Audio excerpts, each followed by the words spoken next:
Want to hear a more diverse perspective on art? Tune in to Speaking of Art, the official podcast of Sharjah Art Foundation, featuring conversations with some of the most prominent artists and curators from Asia, Africa, and around the world. Listen to Speaking of Art wherever you get your podcasts.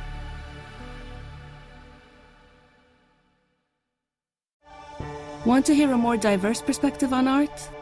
Tune in to Speaking of Art, the official podcast of Sharjah Art Foundation, featuring conversations with some of the most prominent artists and curators from Asia, Africa, and around the world. Listen to Speaking of Art wherever you get your podcasts.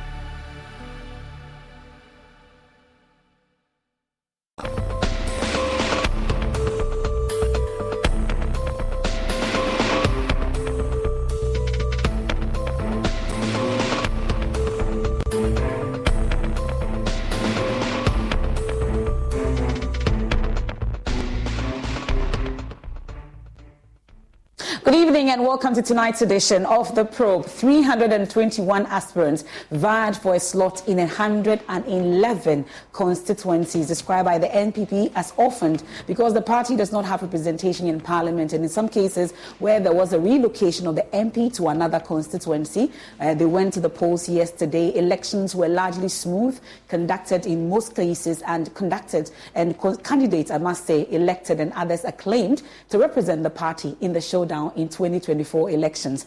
But the question many are asking is, these candidates elected, are they formidable?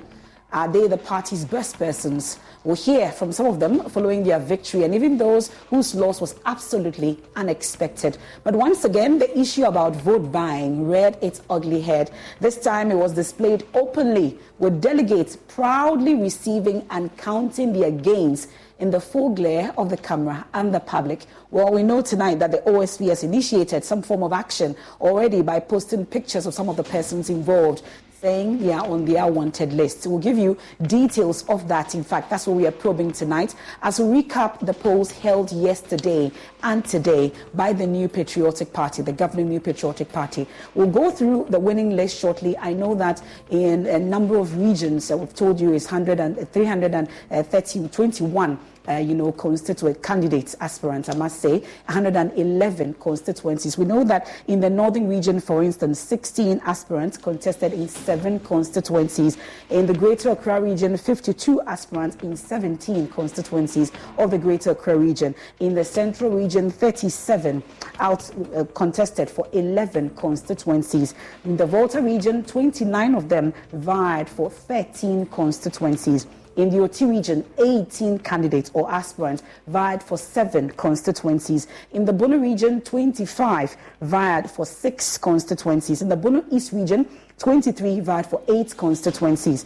In the Ashanti and Ahafo combined, 8 candidates, 3 constituencies, including Aswase, the popular one that we all know. In the Upper West region, 20 aspirants contested for 7 constituencies. They want to represent 7 constituencies, which are orphaned for the NPP. In the Eastern region, 19 aspirants vied for 6 constituencies. 19 candidates in the Eastern region. In the Northeast region, we had 7 vying for just 2 constituencies, and the Western and Western North combined, 14 aspirants vying for 5 constituencies. So that's the breakdown. We'll be looking at the names. I'm sure you've been going through it on our results show yesterday that we brought to you. We'll be hearing from some of the candidates as well, and we'll be privileged to also have in the studios tonight the Deputy General Secretary of the NPP, Haruna Mohammed, taking us through some of the issues that happen, what then goes forward, what happens to constituencies that are not orphaned amongst others. This is where you ought to stay, your election headquarters, as we recap everything that happened. We know that some constituencies had to vote today. Some other constituencies have been put on hold. What exactly is the plan by the National Executive Committee of the NPP? That and more we are probing tonight here on the Joy News channel. Live also on Joy 99.7 FM. We're on DSTV channel 421. Go TV is 125. We're on all our social media platforms and affiliates across Ghana's 16 regions. I am Emefa Apau, and this is The Probe. This is where you ought to be. Do stay with us.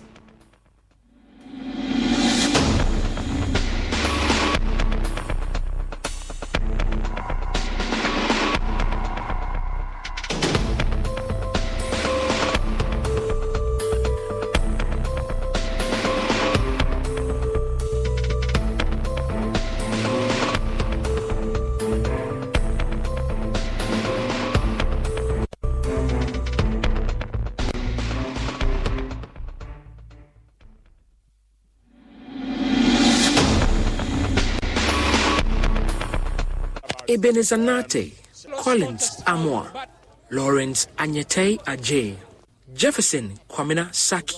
4 aspirants, 1 goal, to lead the new Patriotic Party into the 2024 parliamentary elections. Unlike Collins, Jefferson and Lawrence, who are running for the first time, Ebenezer has been here before. In 2016, he won the primaries and went on to secure victory for the NPP. Everyone was expecting him to win. I strongly believe that I stand a better chance of winning the 2024 seat because I have been there compared to the NDC candidate who is also an incumbent. For delegates, it was a field day. Boss, I mean, are you enjoying yourself? More than enjoyment. At least 3 candidates were providing assorted food for breakfast and lunch. You name it. I eat rice, wache, and kokonte. Interesting. One person, you? Yeah, only Since morning? Since morning. 3 drinks. Minimum tea, kosiana bread. Madi jollof rice and a chicken neck to a case. Icing on the cake was the cash in branded envelopes that were given to delegates under the guise of transport fare from some of the aspirants. Yeah, more than 2,000 cities. More than 2,000. And they give me a lot of fare too right now. Yeah, they give me a lot of fare too. We got a lot of money. Money. This is the first time. Yes, you see. This is the money. We never experienced this before. You see, it's my money. Media. Some of the aspirants didn't deny it. This is the biggest food, should I say, stand that you can see on the platform here. They came to vote and, once they are going back, I need to give them their transport, their TNT. So that's in the branded envelopes you are giving them? Yes, we need to reward them in a very nice way. So giving them money in an envelope is a normal thing that everybody does in this country. After 6 intense hours of voting, the time had come to tally the ballot. The aspirants, visibly anxious and drenched in sweat, were on edge, keenly observing the proceedings. Joseph Mensah Sam, the returning officer for the Ablekuma Central constituency, finally revealed the hard-earned results after nearly an hour of meticulous ballot counting. We have Ebenezer Gilbert Nina Nartey obtained a vote of 441. Collins Amoah obtained a vote of 493. Lawrence Anyete Ajay obtained a vote of 11. Jefferson Kwamina Saki obtained a vote of 539. At the end, 3 losers and 1 victor. The losing aspirants pledged to support the candidate. We will support him to make this constituency great again. What next for you? Well, I'll be around and I'll still be in the constituency to still support them in any way that they want. Many are wondering, are you going to take back your television and money? No. It's a reward which I did promise them, and I think this is part of democracy. But I hope and believe that we all rally behind the candidate to unseat the NDC and make sure that we break the 8th come on the 7th of December. Jefferson Saki, who won by a small margin, promised to improve fortunes of the party and promised to unseat the NDC MP. The other aspirant, I want to assure them that the unity that we have always been preaching of in our party, I'm definitely going to be working with them. So what next?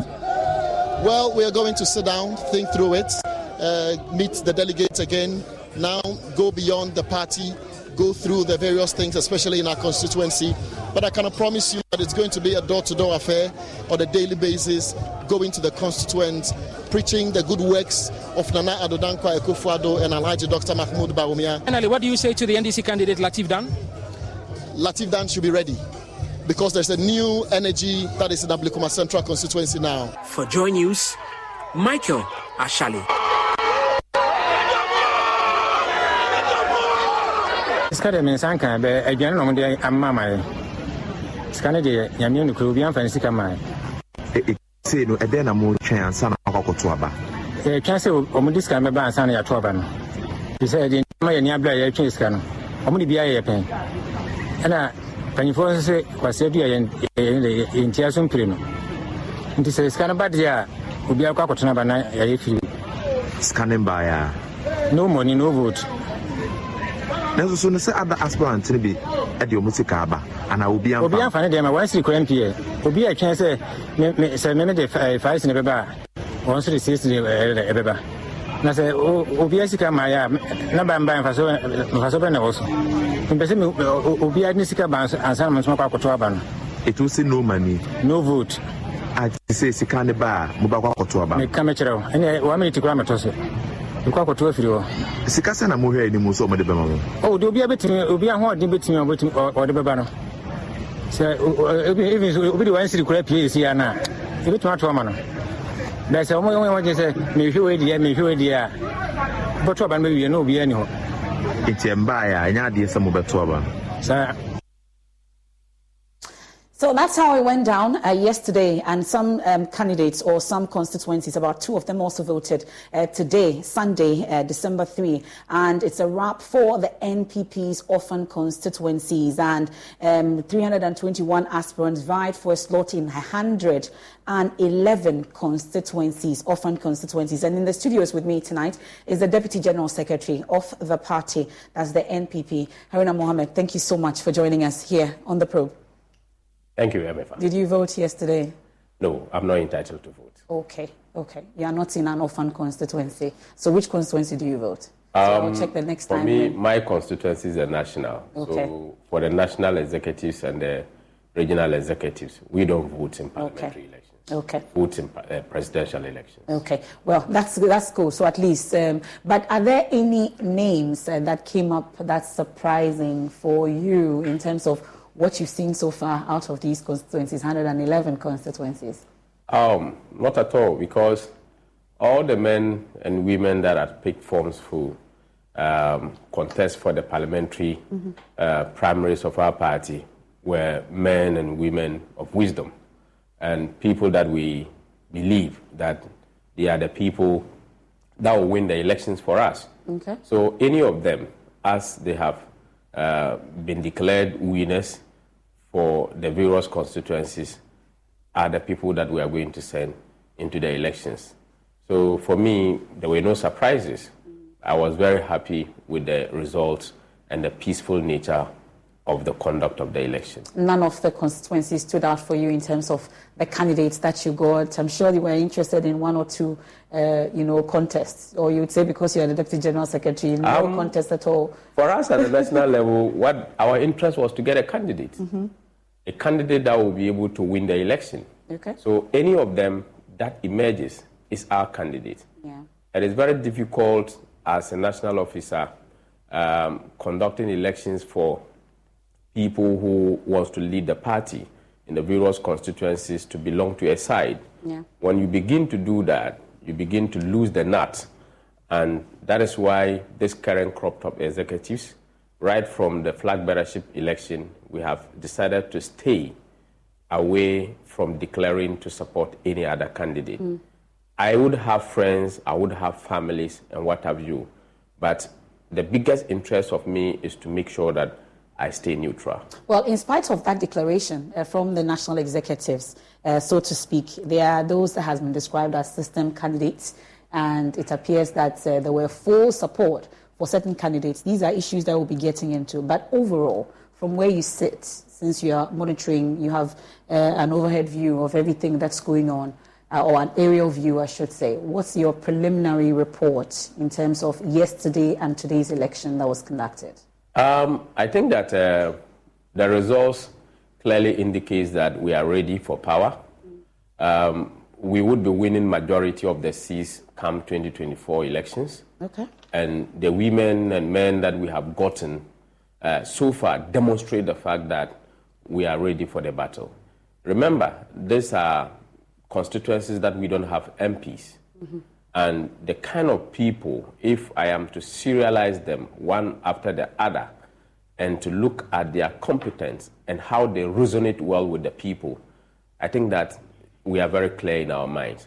And I want to take this opportunity to thank the delegates, all the delegates that took part in taking the decision to elect these persons to represent our party, did a very good job for us.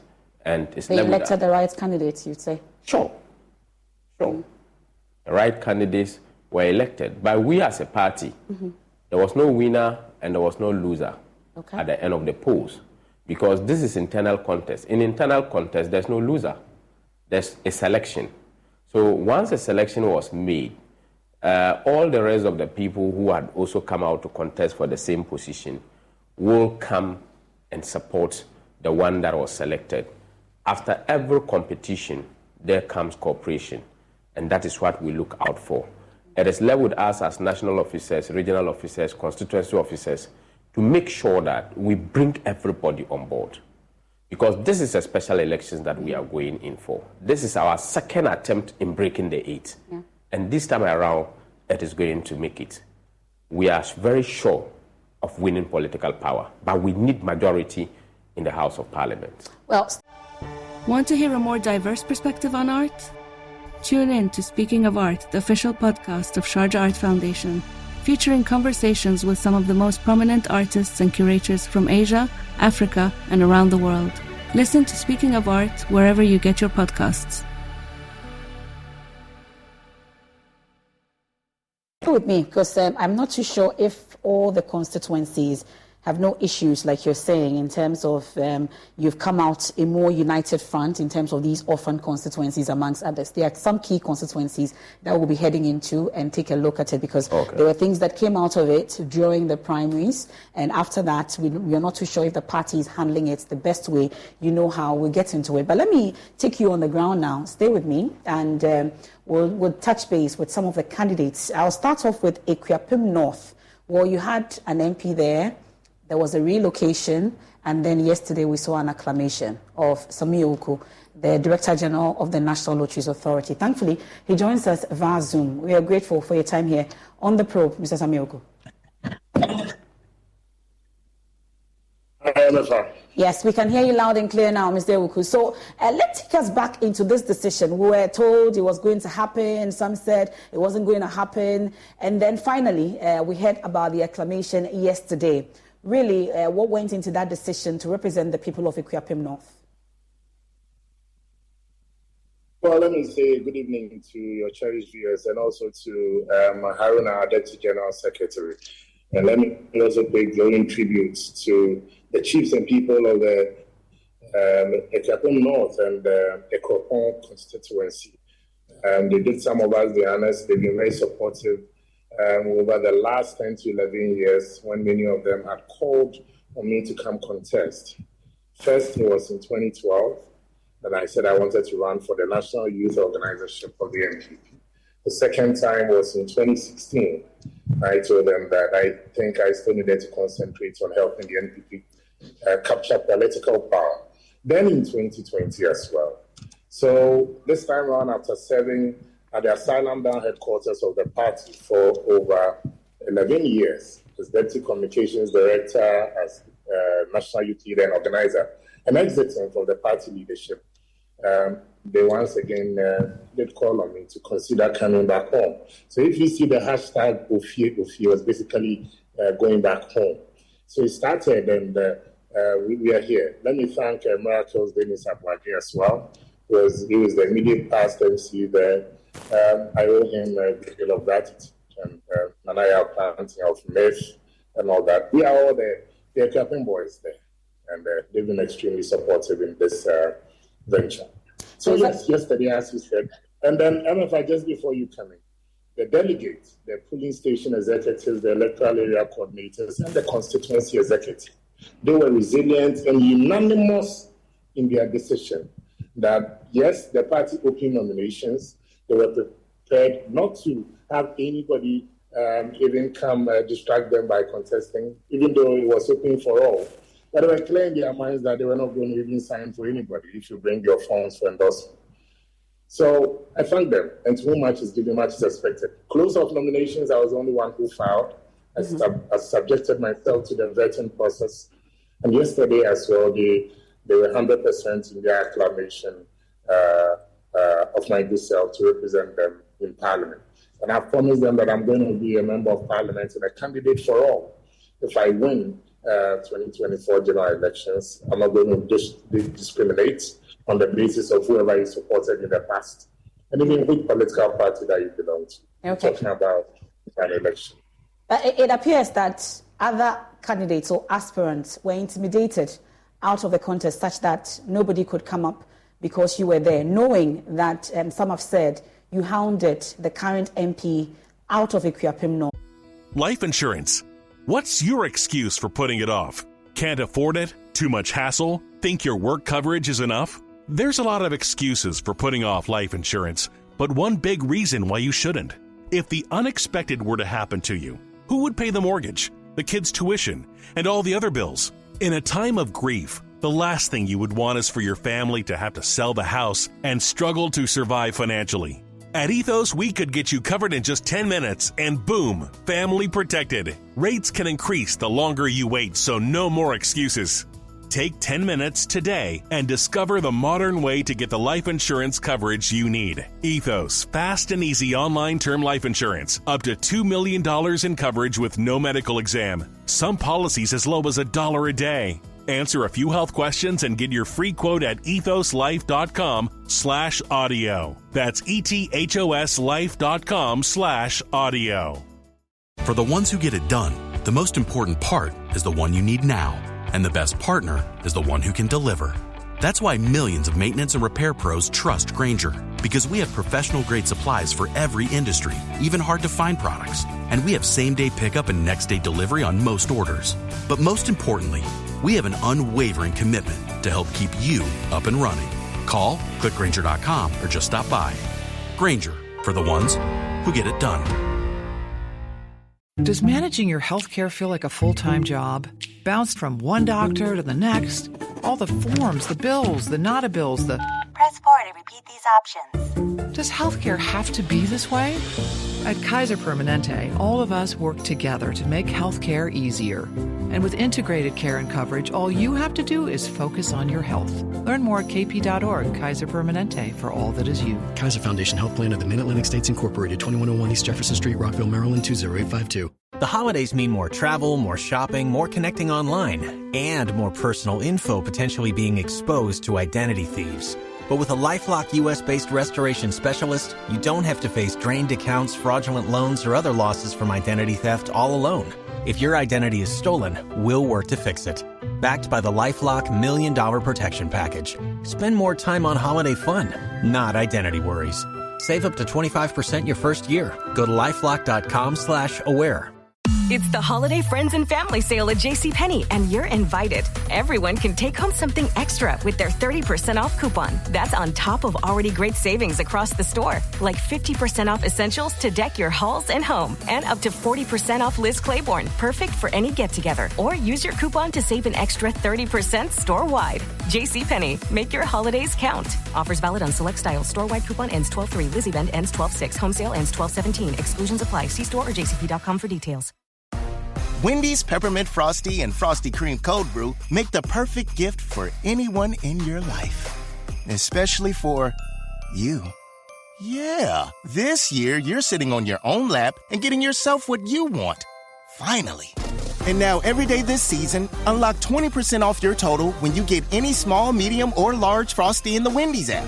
So order something from your own wish list this year. Limited time only. Participating U.S. Wendy's with app offer and registration. Applies to menu items only. Taxes and fees excluded.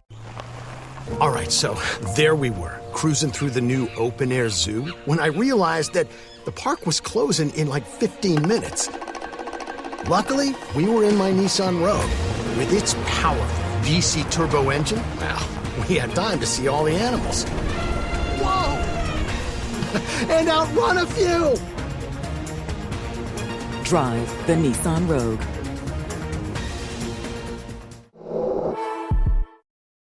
She found herself at Okankwe North, even though she won. But the talk is you actually virtually hounded her out of Akuapem North. I'm not too sure that is a narrative. I think she said that people, just as the Venerable W. Boaf was such an important asset for the NPP in Parliament. If you look at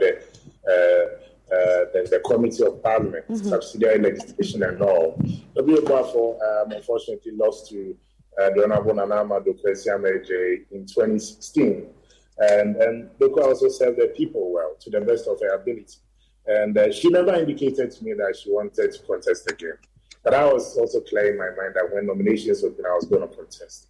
At no point in time did we have a discussion that she felt that I was sounding out. I don't think so. But maybe she had a different interest now to serve the people of Okaigwe North. And I'm excited that she was also able to win. Mm-hmm. And I will check access in Okaigwe North. And I believe that she also will have something positive to contribute to the development of that constituency. For now, my focus is on the Ekuapem North and Ekofon.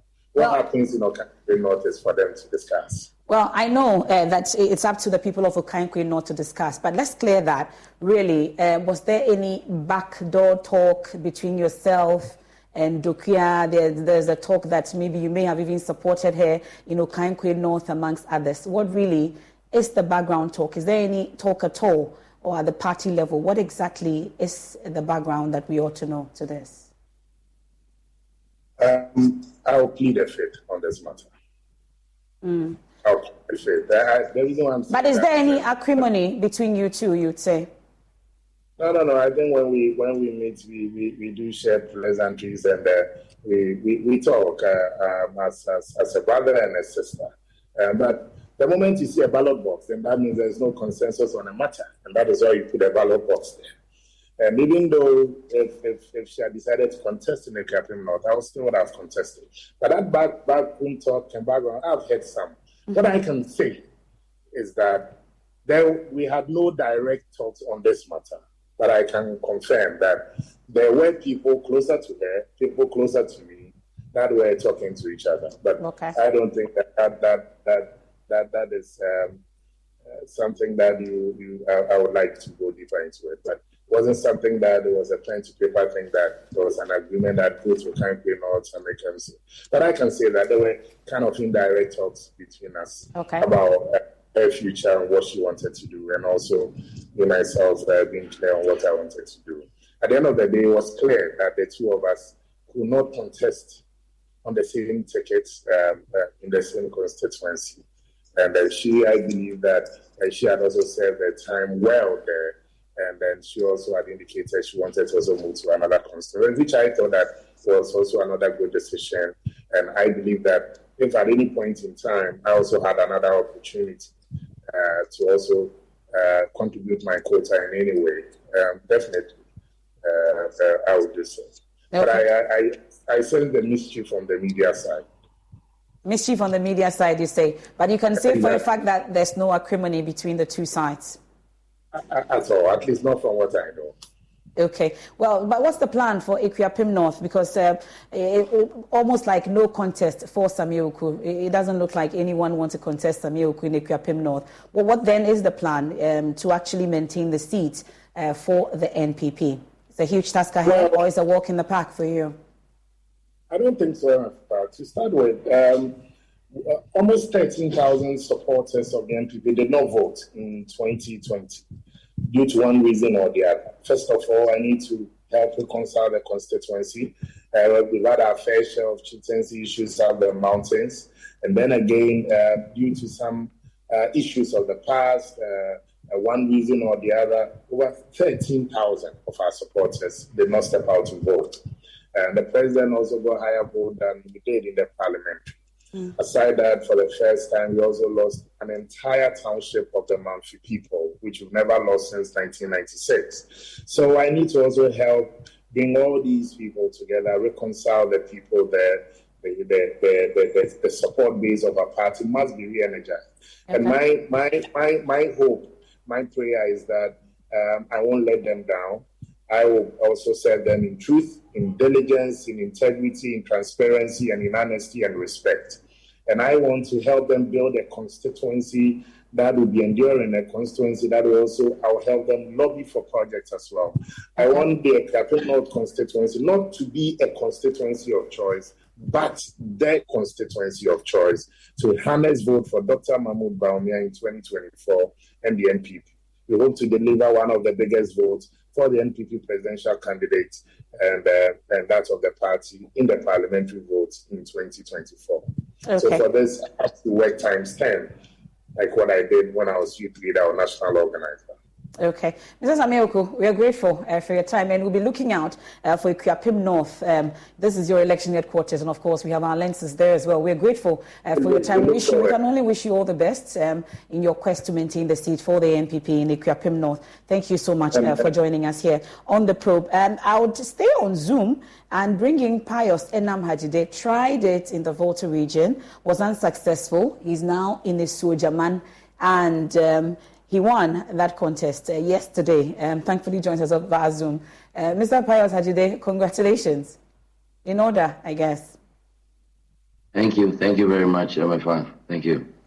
It's been a huge task. Many thought that this wouldn't be your time because moving from the Volta region and then entering the Eastern region, Esujaman constituency. How easy was this, you'd say? Well, thank you very much again, and good evening to you, to the Deputy General Secretary, my brother and friend, and to Same, who also joined over Zoom, to the good people of the Sojaman constituency who are watching and listening to us. Yes, we are grateful to God for his continued mercies and blessings. Many were those who thought that it was going to be impossible. Some thought it was going to be difficult. And I insisted that it was going to happen. I had served the Sojaman constituency well. You're right that I did have a stint with the Katu North constituency in the Volta region in 2012. I was the party's parliamentary candidate. I was much younger then, and I had acquired some experience since. And so I knew that I came to the table with a wealth of experience, having done this already. So I knew that it was going to happen.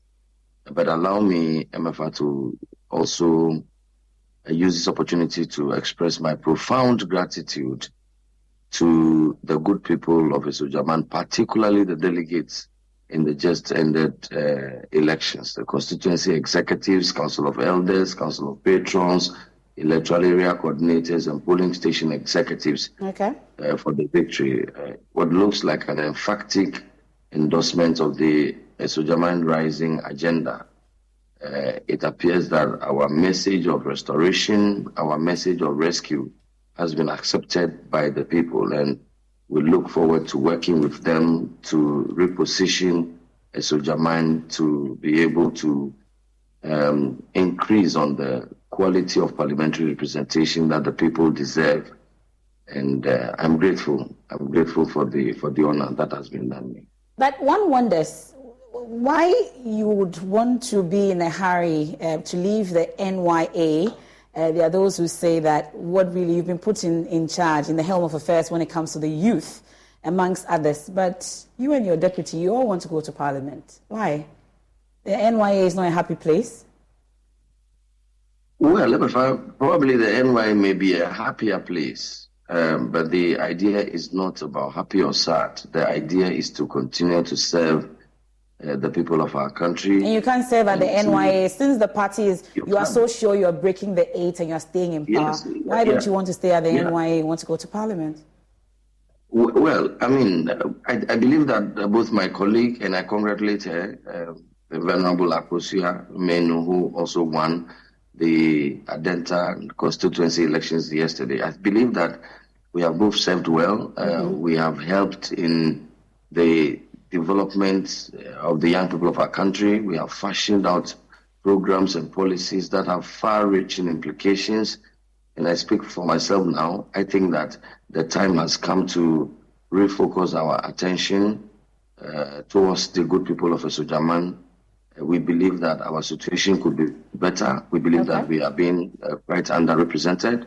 In the voice of the people, this is the voice of God. We have listened to the clarion call. The chiefs have invited us. The young people, the market women, they've invited us to come to the rescue of Esujaman. And we responded to that call. And yesterday, the delegates manifested that what we had always suspected, what we had always known, was actually the voice of the people. And they gave us an overwhelming victory in a very, very difficult elections. But if I also allow me to congratulate my colleagues with whom I contested. Mm-hmm. They gave me a good run for my money for what it may be worth. I also learned a lot from them in the journey. I congratulate them. This is not a victory for Pius. This is a victory for the New Patriotic Party. I do not see a loser. This morning, very early in the morning, I was out to visit them personally and to congratulate them also and to invite them to join hands with me as we work hard to rescue the seat from the NDC. Okay. So, yes, we have had to move on. In fact, whether we will continue to be CEO or deputy CEO at the National Youth Authority now would lie in the hands of Alhaji Dr. Mahmoud Bawumia, who I am convinced, without doubt, will be the president after the 7th of January in 2025. And so until then, we will continue to serve our time as chief executive and a guest deputy in the case of my sister Akosua. But then our tenure will come to an end. And I'm sure His Excellency Dr. Bawumia will find a set of capable hands to fill in our shoes whilst we move on to represent the peoples of our various constituencies and continue to do what we have done at the NYA in our various constituencies. There were a lot of talk also about the issue about this transportation, vote buying, amongst others that we saw in some parts of the Greater Accra region. Did that happen in Esojaman? Did you cook? Did you give transportation, amongst others, to delegates to vote for you? Well, in Esojaman, the situation was quite different. We also want to express our gratitude and appreciation to the hardworking elections committee headed by the Venerable Dr. G.K. Sian, who is the chairman of our Council of Elders. Mm-hmm. What we did was to pull resources together, all four contestants. We pulled resources together, and so there was cooking for the delegates from the center. The elections committee supervised feeding. The elections committee supervised transportation. And so I believe that the delegates were focused on our messages, and I believe that it was the strength of our messages that reflected in the ballots that were cast. At the personal level, did we reach out to the delegates? Mm-hmm. I cannot speak for any other person, but I think that, like we do with all campaigns, you go around, you meet delegates, and then you give them something to transport themselves in and out of your meeting rooms. That's been the practice. But the kinds of envelopes and things that I saw with respect to other constituencies, okay. I did not see in Esojaman. I mean, and I speak for myself, but I suspect that if something like that had happened with the machinery we had put on the ground, we would have intercepted such information. What the youth would want you to assure them is that whilst you start the campaign as the National Youth Authority boss, I don't know when you're hoping to vacate the seat, but once you are still there, what's the assurance that you and your deputy, you both have to be, campaigning? I know you would say that the institution is not just the two of you, but you are the helm of affairs at this key institution. The assurance that we would need is whether your campaigning will not affect the work that you do at the National Youth Authority. However, you know too well that one of the critical functions of management, of leadership, is delegation. And a good leader is one who is able to identify talents, rally those talents, and delegate. The issue of supervision is key. And we'll continue to delegate, we'll continue to identify those talents and deploy them, and we'll continue to supervise. But there's a trend. MFI, you should have noticed that Ras Mubarak, my brother Ras Mubarak of the NDC, he was CEO at the NYA, and then he went on to become Member of Parliament. And then the Honorable Sylvester Tete, from whom I took over, was Chief Executive Officer of the National Youth Authority, and today he's Member of Parliament for the people of English, Botiano, Amanfo. So NYA is a fertile ground for breeding. It's a trend I do not intend to break, my dear. It's a trend I do not intend to break. Okay. But we will keep our eyes on the ball. The president's instructions to us are clear. We have a clear understanding of our vision, our mandate at the NYA. We shall not let the parliamentary ambition in our various constituencies get in the way. We shall do well by the young people of our country. But in our spare time, we shall work hard to take our message of restoration, our message of hope to the good people of our constituency. And we are hopeful that when the results are declared on the evening or in the evening of the 7th of December 2024, yours truly will be declared the winner of the parliamentary elections in the Sojaman. Well, your election headquarters will definitely be watching there, Ostrijaman constituency. We are grateful. That's Pius Enam Hajide. We are grateful for your time. We can only wish you the best in your quest. And his deputy, Akosua Menu, joins us on the phone as well. Cozy, thank you so much for joining us here on The Probe. Good morning. I'm saying good morning. Good evening, MFA. I'm sure you're looking forward to the morning after. Yeah, I know. But I was just asking Pius, what is it at the NYA that both CEO and deputy CEO all want to go to Parliament? Why? You're not happy at the NYA? Oh, I mean, you can't be at one place forever. You certainly have to aspire for, an opportunity to serve. And what the NYA does for us, especially with working for young people, it hones your skills as a leader, given the various functions you'd have to undertake. But let me say a big congratulations to Pius. My boss, I haven't spoken to him since yesterday. I'm very proud of him.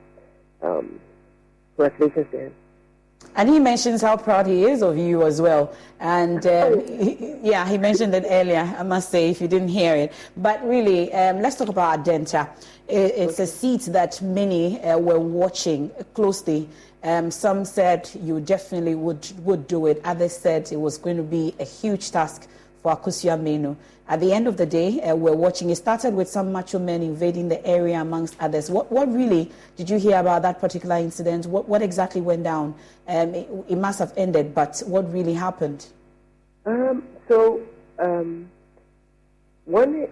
happened in relation to that incident, I didn't get to witness it. Okay. But after the results were declared, one of the persons that had instigated the fight came over to me to apologize and to say that he also lives in the constituency, and I think he actually is also an executive, a polling station executive, and was calling for literally a truce that we should all get along because post this we have a bigger task ahead. Truth is, I didn't get to witness it, and I have varying accounts of what happened. But I can say that it was unfortunate. It was most unfortunate that it had to go that way. I did not know the intention behind it. But you'd always want to not have any incident, be it violence or whatever disruptions during an electoral process, especially in a place like Adenta. Okay. But this person I'm referring to, he goes by the name Bodyman. But all I can say is I felt it was a big step on his part to acknowledge his fault and to reach out. I don't want to lay blame on anybody's doorstep. I believe that the processes we go through to elect officials should never be marred by any incidents of arrest or fights or whatever. Okay. And I didn't see it because I was too far off. But I saw people running off and stuff, and everybody giving a different account. But him reaching out and saying he didn't act right. So till this morning, I've you know how it is. There's so many calls, text messages, and whatnot. Yeah. And when the dust settles, we need to sit down and see what really happened and build bridges. Okay. What it is it's evident that the constituency has been polarized. Okay. Even going into the 2020 elections, and I think last time I spoke to Evans, I mentioned that, and what goes for me is the fact that I wasn't in that mix of issues then. Okay. Which and the strongest point of my campaign was being a unifier and bringing everybody on board. So we need to put all our differences aside. We need to forge ahead because it's a bigger task, especially for us in Adenta in 2024. But winning the Adenta seat is a much bigger task than, the parliamentary primary, you'd say. And that's what we all know. The NPP got it. We had lawyer as the one there, and then now it's the NDC there, amongst others. The bigger task, the first hurdle has been cleared, but the bigger challenge ahead of you is actually winning the Adenta seat. What's the plan in place, you'd say? Beyond unity. I'll be the first to admit that it's a huge task, almost daunting. But there are a couple of things that work in our favor as a party. That the seat swings, that the current MP has also lost some favor amongst his own followers, that the ground when it comes to Adenta is actually calling for female representation. That we've had the men come, let's see what a female can do. And this cuts across from both sides. So I know that it's something that I can't do alone. And I certainly won't lay out all my strategies on this call, MFA. I know you definitely not do that. The first thing that is paramount is to bring everybody on board. Okay. Without that, you see that the history of Adenta is often when we win, when NPP does win, the margin is not as significant as when NDC wins. So we need to look at that, which means that unity is not negotiable. We need to unite ahead of 2024. Okay. So and just extending an olive branch to all my competitors, Obi Nate, Kwesi Obeng-Fosu. We're still one party, irrespective of what has transpired in the last year. The bigger agenda is the people I seek to lead, of which they are all part of. So if we have to put the people first, which is always my thing, then let's all come together, put our differences aside, and unite ahead of 2024.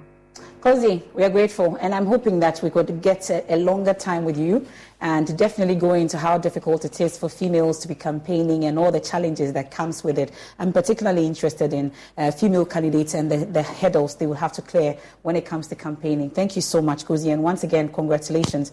And, well, you've been hearing from some of those who made it through. Would definitely get to speak to some of them more before we wrap up. But really, let's talk about Okaigwe North. First off, during the election yesterday, at least, I heard from Ken Crunchy, one of the candidates that has been vying for the seats over and over for some time now. With the onset, or when Dokuya came in, raised the issue about a tenant and all that, and it appears that Dokuya was foisted on Okaigwe North. I was asking Samir Oku earlier. I'm sure this issue has been brought to the party's attention, hasn't it? Not at all. Not at all. Yes, the party has grievance and disciplinary procedures as contained in this constitution, in Article 4. Nobody has triggered any of these portions of the constitution to the National Party for redress. And once such things are not being triggered, the party will absolutely have nothing to respond to. Again, there was a committee that was put together to vet the parliamentary candidates for the Greater Accra region. There were two committees, one headed by my able boss, lawyer Justin Kwadwo Frimpong, and another headed by an affable woman, Kate Jamfua. They did their work, yes, they did their work very diligently. No petition was put before the party. No appeal was made before the party. And I think that everything went on smoothly, and we had not infringed on any law, either the MPP's party's constitution or the national constitution. Well, the issue about vote buying, I'm sure this is not the first time we're talking about this. And every time we hear that party's disciplinary committee has been triggered, they are looking into it, we never get the report, amongst others. Now another election has just ended. And you see, you always ask for evidence. We've given you evidence from Ablekuma Central, for instance. And we had also from the Ashanti region. It looks like it's come to stay. MFA, first, there has not been any reportage with respect to vote buying that has been brought to the disciplinary committee's attention that has not been discharged. What we continue to ask for is that many a times these allegations are made out there. When party officers' attention are drawn to that, we refer the matter to the disciplinary and grievance procedures, that when this matter comes to our attention, or the body that was supervising the election, i.e. the national officers that were there, if this matter is reported and indicated in the report for investigation, these matters will be investigated. So these matters has not come properly before the party for investigation. How should it come properly? Who should bring it to the party? Because we have representatives at the election centers. So when they see that things that are happening are going against the laws that... But the delegates themselves were happy about it, declaring it, showing us how happy they are. They've eaten, they've given money, someone going away with more than 2,000 cedis, amongst others. Who then will be there and come and report when they are beneficiaries of what is going on? They were showing to you, but our officers on the ground did not see that. We are seeing this as you are showing. But when you say we ask for evidence, I am seeing pictorial evidence of people holding money, but I've not seen who is giving them the money. So I find it very difficult to investigate such matters. But you've seen the takers and those giving are all culpable, aren't they? And you've seen those who took it. At least the first step is I can't tell whether he took it from an aspirant because he's holding the money. But the first step is to at least reach out to the people that you know who are your delegates. Then you can take it from there. Is that not the point? Is that why you will be investigating? You would cost a case on yourself and investigate that. The point is that the person is holding the money. Who gave the person the money? I don't know. Nobody too has also reported that a bribe has been given or vote has been bought anywhere.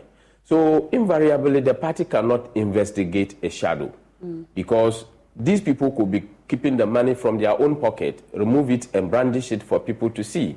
Because we haven't seen the person giving him the money. Well, I'm sure you've seen the action that has been taken by the OSP. The Office of the Special Prosecutor has just put out pictures of these persons, put them on their wanted list for them to aid in investigation.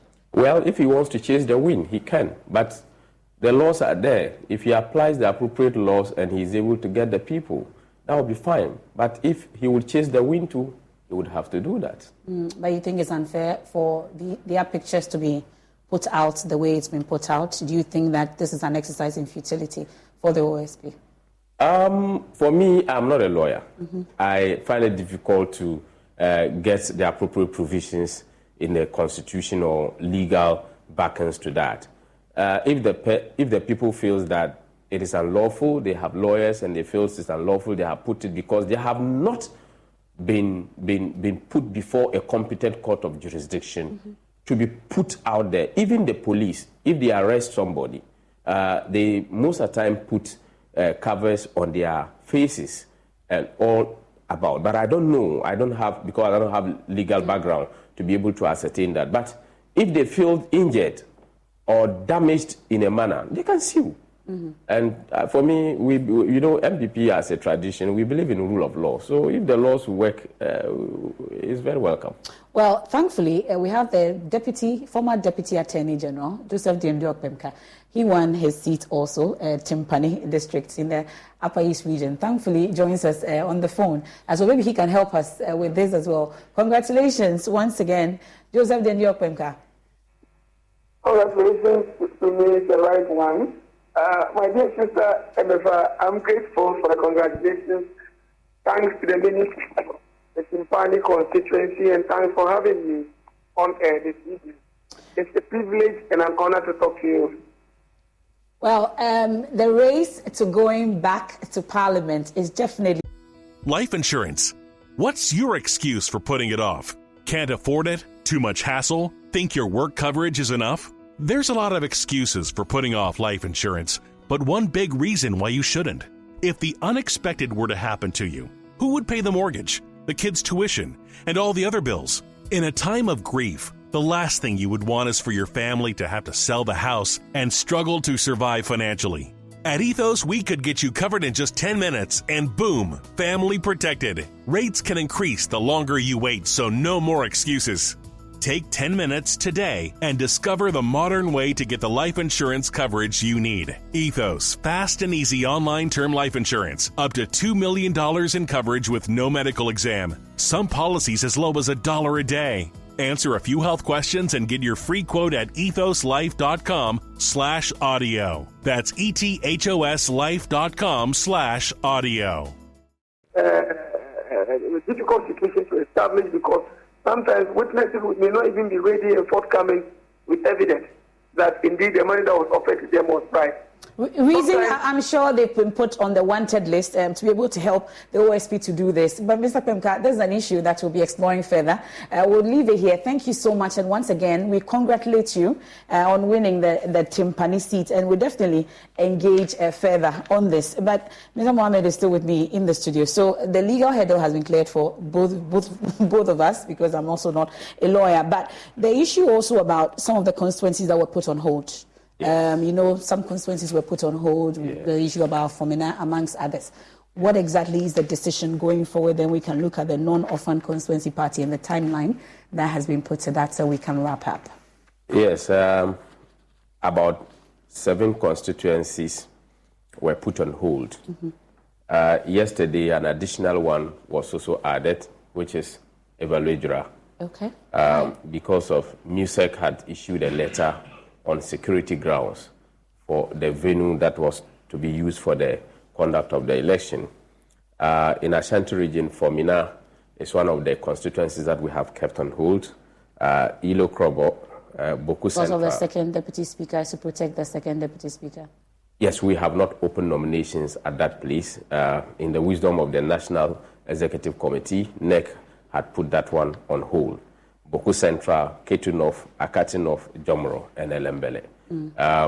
Jomoro, the vetting will come on this week. Okay. Elembele, we are inviting them to meet them, and that hurdle too will also be cleared. Okay. So we want to treat these constituencies case by case. And on the 20th of this month, we'll be opening nominations for the sitting members of parliament, where we would be expecting people who are interested to represent the party in those areas to pick their forms. Forms will be picked on the 20th and forms will be submitted on the 22nd. We have 3 days period for this work to be done. Again, we had about 21 constituencies that we had unopposed. These candidates are being declared, and on the instructions of the National Executive Committee, acclamations were done for these constituencies. One was added yesterday, where our mentor, the Venerable Sami Owuku, who has been a youth leader of this party, has been an astute communicator of this party. Most of us have served under his tutelage, and we respect him and admire him so much. He also happened to have picked one of the sitting members of parliament seats where we had acclamation yesterday. Yesterday to North Dai we had acclamation, and then we also have Adbia East. So that sum up to now give us 22 areas that we have done acclamation. Acclamations may be done further after nominations are picked and submitted after 22nd of December. And the party will take decisions on how this will be conducted. I want to take this opportunity to thank all those who were selected together from other members who contested for these positions. This is a very important role that has been given them. They have not been assigned to work on their own as individuals. They are to lead a team of constituency members in terms of executives and people who will be voting for us, including floating voters. All of that has to be worked through as a team, and I congratulate everybody. I would not conclude without thanking the national chairman of our party, Mr. Stephen Ayensin team. Chairman and the general secretary have done so well for us to have a presidential primaries organized peacefully, for us to have parliamentary elections in orphan constituencies organized peacefully. Okay. And we're hoping to see a more peaceful organization of the sitting members of parliament. I know you'll definitely be back this week. Yes, the media too, you did very well. Thank you. You have followed through all the rules that we have put through. There were calls here and there. Let's get this document. We need this list. We need that. And thank you for always responding to our calls and then being on the shows as well. And the security agencies and the electoral. Thank you so much, Mr. Mohammed. We are grateful. That's the Deputy General Secretary of the NPP. He will definitely be back this week, I'm sure. Definitely be back. We are grateful. And that's how we end today's edition of The Probe. There's more when you log on to myjournalline.com. And don't forget, our national dialogue on illegal mining comes off tomorrow. You can't miss it. We'll definitely bring you live coverage on all our platforms, Joy News, Joy FM, and our social media platforms. You can't miss it. Made possible by WaterAid and the Mines and Energy Chamber. We are grateful for your time here. For our radio audience, we have a Walk with Jesus. And for TV, Amele Josu is up next with Celeb Base. Please do stay. And The Fly, don't worry. Have a good evening. I am MFA Powell.